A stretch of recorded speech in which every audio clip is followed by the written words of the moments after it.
Hola gente, ¿qué tal? Bueno, este es el segundo vídeo de la unidad 16 y aquí te hablamos de los movimientos, o te hablan de los movimientos revolucionarios izquierdistas en toda América Latina. ¿Qué es lo que sucede?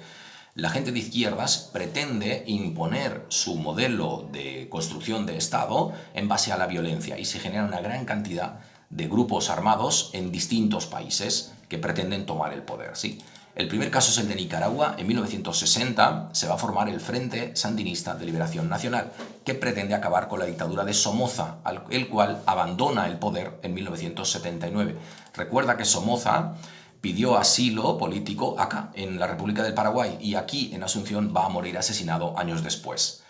El siguiente país es El Salvador. En 1980 se forma el Frente Farabundo Martí de Liberación Nacional. Estalla una guerra civil que termina en 1992 y ahí se calcula que mueren 75.000 personas, incluido Monseñor Romero. Este era el señor que habíamos hablado, que era un sacerdote, que le van a matar cuando está dando misa. El siguiente país es Guatemala. En 1982 se va a formar la Unidad Revolucionaria Nacional Guatemalteca para combatir contra los gobiernos militares. La guerra terminará en el 1996, y se calcula que hubo 200.000 muertos.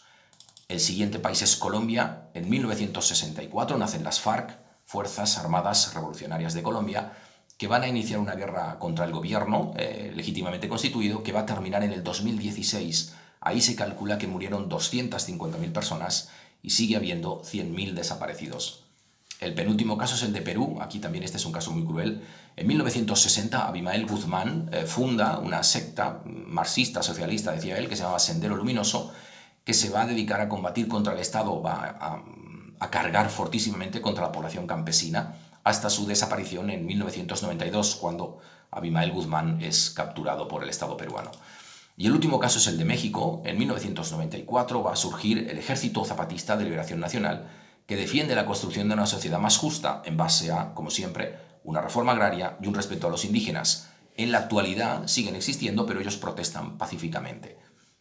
Una cosilla, si os fijáis, todas las revoluciones tienen la misma cuestión, todas acaban con un montón de muertos, por eso a mí me gustan tan poco.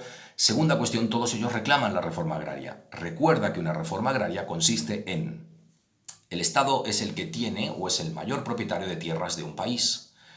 La reforma agraria lo que defiende es que una parte de esas tierras deben guardarse para que los campesinos puedan comprarlas. Si los campesinos pueden comprar esas tierras a precios bajos, en cuotas, sin intereses, como sea, se quedarán en sus lugares de origen y eso permite que esas zonas también se desarrollen. Si esas zonas se desarrollan, el campesino no tiene que venir a la capital a multiplicar el cinturón de pobreza, a multiplicar los problemas de delincuencia y a hacer que el país funcione peor. Si se hiciese esa reforma agraria, probablemente se podría redistribuir mejor la población dentro de un mismo país. Ese es un problema común a todos los países latinoamericanos.